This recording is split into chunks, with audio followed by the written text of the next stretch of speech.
अगर मैं तुमसे पूछूं क्या टॉप 1% लोग और 99% लोगों के बीच के बिगेस्ट डिफरेंस क्या होता है, क्या वो पैदाइश टैलेंटेड होते हैं या फिर उसके आईक्यू बहुत ज़्यादा होते हैं या फिर वो लाकी होते हैं? लेकिन मेरे आंसर नो, कुछ भी नहीं होते। मैंने कुछ दिनों से 100 आवर्स तक मैंने रिसर्च किया है सक्सेसफुल एंटरप्रेन्योर, टॉपर्स, एथलेटिक्स और टॉप परफॉर्मर्स को। लेकिन मेरे रिसर्च में एक शॉकिंग बात निकल के आई और वो है टॉप 1% कुछ अलग काम नहीं करते, वो सिर्फ सिंपल चीज़ों को एक्सट्रीमली कॉन्सिस्टेंटली करते हैं। अगर ये वो 5 स्ट्रेटजी आप जान लेते हो ना, आपका लाइफ का डायरेक्शन कॉम्प्लीटली चेंज होने वाला है। तो चलिए स्टार्ट करते हैं। देखो टॉप 1% सक्सेस फॉर्मूला। इधर देखो मैंने क्या किया है कि एक ग्राफ से आपको समझाऊंगा ये टॉप 1% सक्सेस फॉर्मूला कैसे होता है। देखो स्पेशली क्या है, small daily improvement plus right system equal to massive long term result. ठीक है, इधर देखो वाई एक्सिस में रिजल्ट और ग्रोथ और एक्स एक्सिस में टाइम, मतलब डे 1 से 1 ईयर तक। ठीक है, इधर देखो अच्छे से देखो, इधर क्या है कि दोनों मैंने ग्राफ किया है, एक है ग्रीन लाइन का ग्राफ और दूसरा है रेड। इधर जो ग्रीन लाइन का ग्राफ है मैंने टॉप 1% लोगों की चीजों इधर दिखाया है और ये जो रेड लाइन का जो कर्व है ना, ये एवरेज पर्सन का कर्व है। वो जब स्टार्ट करते हैं ना, एक एवरेज स्टूडेंट और टॉप 1% लोग जब स्टार्ट करते हैं तब कुछ डिफरेंस नहीं होते। देखो इधर देखो, वो जब स्टार्ट करते हैं ना कुछ खास डिफरेंस नहीं होते। देखो ये 1 महीने तक 3 महीने तक कुछ खास डिफरेंस नहीं होते। इधर देखो, ठीक है। क्या होता है कि अगर आप 6 मंथ्स की ऊपर जाते हो ना, तब जाके इस तरह का बिगेस्ट गैप दिखने को मिल जाता है। देखो ऐसा होता है, ये जो 6 महीने का है ना, इधर 6 महीने का इतना सा गैप हो जाता है। अगर आप 1 साल बाद जाते हो तो क्या होता है, देखो गैप कीप्स ग्रोइंग, इतना बड़ा गैप हो जाता है। मतलब कि शुरुआत के दिन में आपको ज़्यादा वो चीज़ नॉलेज में नहीं आता क्या अगर मेरे को प्रोग्रेस हो रहा है कि नहीं हो रहा है। क्योंकि इसीलिए क्या होता है कि ज़्यादातर लोग ये जो पॉइंट है ना, ये जो पॉइंट है, इसी पॉइंट में ज़्यादातर लोग क्या करते हैं, नॉर्मल 99% लोग क्विट कर देते हैं। ठीक है, तो इसीलिए ये जो कहा 1% बेटर एवरी डे, अगर आप एक ही चीज को 1% बेटर करते हो ना, पूरी साल की एंड में इतना बड़ा गैप हो जाता है। ठीक है, तो चलो आप समझ लेते हैं कि ये जो 5 जो स्ट्रेटेजी मैंने आपको बताया है, मैंने जो किया है, देखो क्या होता है। Number 1, system not goals. क्या होता है कि जो टॉपर्स 1% लोग होते हैं ना, वो गोल सेट नहीं करते, वो गोल्स तो एक बार सेट कर लेते हैं। ठीक है, लेकिन वो ज़्यादा से ज़्यादा सिस्टम में फोकस करते हैं। ठीक है, देखो follow the system not just goal. ठीक है, और एवरेज पर्सन क्या करते हैं, देखो focus on goals not system. मतलब कि अगर मान लो कि मेरे को एग्जाम में टॉप करना है, ठीक है, वो लिखता रहता है कि मेरे को एग्जाम में, इस बोर्ड एग्जाम में टॉप करना है। लेकिन जो टॉप 1% स्टूडेंट होते हैं वो क्या करते हैं कि वो सिस्टम में फॉलो करते हैं कि अगर मेरे को टॉप करना है ना, हर रोज 1 घंटा एक्टिव रिकॉल करना है, पेज रिपीटेशन करना है और हर वीक मेरे को मॉक टेस्ट देना है। ठीक है, वो उसी में ज़्यादा फोकस करता है। ठीक है, तो मेरा नंबर 1 सिस्टम्स नॉट गोल्स हो गया। तो अब देखो मेरा ये है कि नंबर 2, कॉम्पाउंड स्मॉल हैबिट्स। देखो अच्छे से समझो, क्या होता है कि अगर आप छोटा भी एक्शन लेते हो ना, छोटा सा भी हैबिट आप एक बिल्ड करते हो जो आप हर रोज कर सकते हो, अगर आप ले लेती हो ना, तो क्या होता है, ये जो कंपाउंड वाला इफेक्ट आपको पता है ना, इस तरह का इफेक्ट हो जाता है।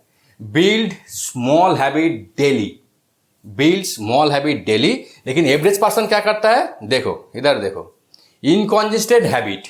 वो एक बार एक हैबिट ले लेता है, फिर 2 दिन बाद फिर दूसरी हैबिट, फिर 1 वीक बाद फिर और एक हैबिट में उसको चला जाता है। ठीक है, लेकिन ऐसा नहीं करना है।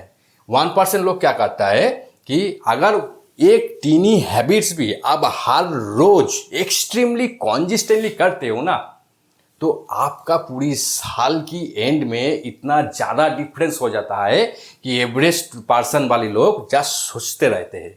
ठीक है, देखो जैसे कि मान लो कि एग्जाम्पल ले लो, जैसे कि आप डिपॉजिट करते हो ना, हर महीने एक 5,000 रुपीज़ के करके EMI आप डिपॉजिट करते हो ना, तो पूरी 15 साल के बाद, मैंने PPF अकाउंट के लिए मैं आपको बोल रही हूँ कि पूरी 15 साल के बाद अगर जितना 5 साल और आगे जाओगे, ठीक है, वो जो 5,000 रुपीज़ हर महीने EMI दिए थे वो 1.5 करोड़ हो जाएगा, और अगला 5 इयर्स फिर जाओगे तो वो 1.5 करोड़ 3 करोड़ में हो जाएगा। समझ रहे हो ना कितना ज़्यादा इफेक्ट हो रहा है, क्योंकि कंपाउंड इफेक्ट ऐसे ही काम करता है। इसीलिए मैं आपको बोल रही हूँ, जो हैबिट आप बिल्ड करते हो, अगर आप हर रोज 1 घंटा एक्टिव रिकॉल कर सकते हो तो मतलब पूरा साल ही करना है, किसी एक दिन भी स्किप नहीं करना है। ठीक है, तो चलो आप देखते हैं number 3 feedback loop and iteration. देखो ये भी बहुत ज़्यादा इंपॉर्टेंट है, फीडबैक लूप एंड इटरेशन।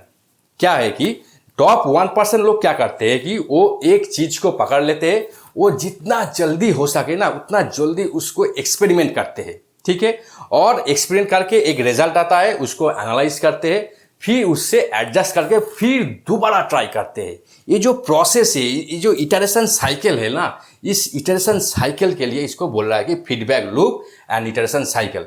इससे क्या होता है, अगर आप इस तरह का चीज करते हो ना, आप सबसे अच्छा सीख आपको मिल जाएगा, क्योंकि आप कोई एक्सपर्ट लोगों से सीखोगे उससे भी ज़्यादा इफेक्टिव होता है अगर आप सिस्टम में रहकर हर रोज एक नए फीडबैक लूप बनाते हो, नए इटरेशन साइकिल बनाते हो। क्योंकि आप फेलियर से नहीं बचना है आपको, आप जितना जल्दी हो सके उतना जल्दी फेलियर्स को सीख लो, फेलियर्स को देख लो कि कौन सी प्रॉब्लम की यहाँ पे कौन सी चीज काम कर रहा है और कौन सी चीज काम नहीं कर रहा है। ठीक है, और इससे क्या होता है, आप बहुत जल्दी सक्सेसफुल हो जाते हो, क्योंकि ये भी एक राज है। ठीक है, तो फीडबैक लूप और इटरेशन साइकिल बहुत इंपॉर्टेंट है। उसके बाद क्या आता है, देखो डीप वर्क एंड एलिमिनेशंस। क्या करना है कि देखो, अगर आप जो काम करते हो ना डीप वर्क के साथ करते हो, मतलब कि अगर आपको 1 घंटा काम करना है तो वो 1 घंटा कोई अलग चीज में फोकस नहीं होना चाहिए। क्योंकि अगर आप देखो 1 घंटा डीप फोकस के साथ काम करते हो और 8 आवर्स आप डिस्ट्रैक्टेड होकर फोकस में 8 आवर्स डिस्ट्रैक्टेड होकर काम करते हो, और रिजल्ट किस में ज़्यादा अच्छा आता है पता है, वो 1 घंटा वाली काम। इसीलिए हर वक्त बोल रही हूँ कि आपको सिर्फ 1 घंटा ही काम करो, लेकिन डीप फोकस के साथ करो और उसी को कंटिन्यू करो, हर रोज कंटिन्यू करो। ठीक है, तो ये जो हुआ डीप वर्क एलिमिनेशन।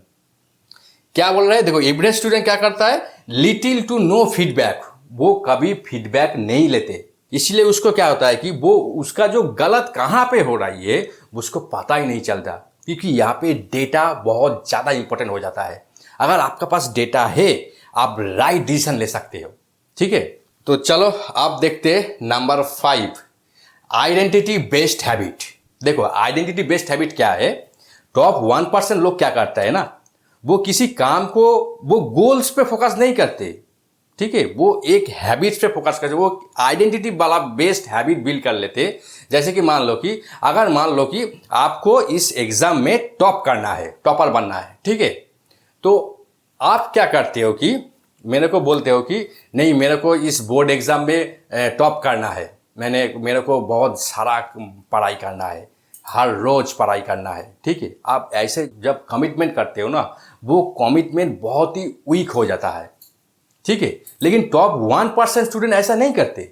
वो क्या करते, वो बोलता है कि हाँ ठीक है मेरे को टॉप करना है तो ठीक है कोई बात नहीं है, लेकिन मैं एक स्टूडेंट हूँ और मेरा काम है पढ़ाई करना, मेरे को हर रोज 1 घंटा एक्टिव रिकॉल करना ही करना है, क्योंकि मैं एक स्टूडेंट हूँ, ये मेरा ड्यूटी है, मेरे को करना ही करना है। ठीक है, अगर इस तरह का आइडेंटिटी वाला बेस्ड आप बनाते हो ना, आपको बहुत ज़्यादा फायदा होने वाला है। ठीक है, तो ये गया आपका 5, ये जो कॉमन 5 है ना, 5 principal that create top 1% result, ठीक है।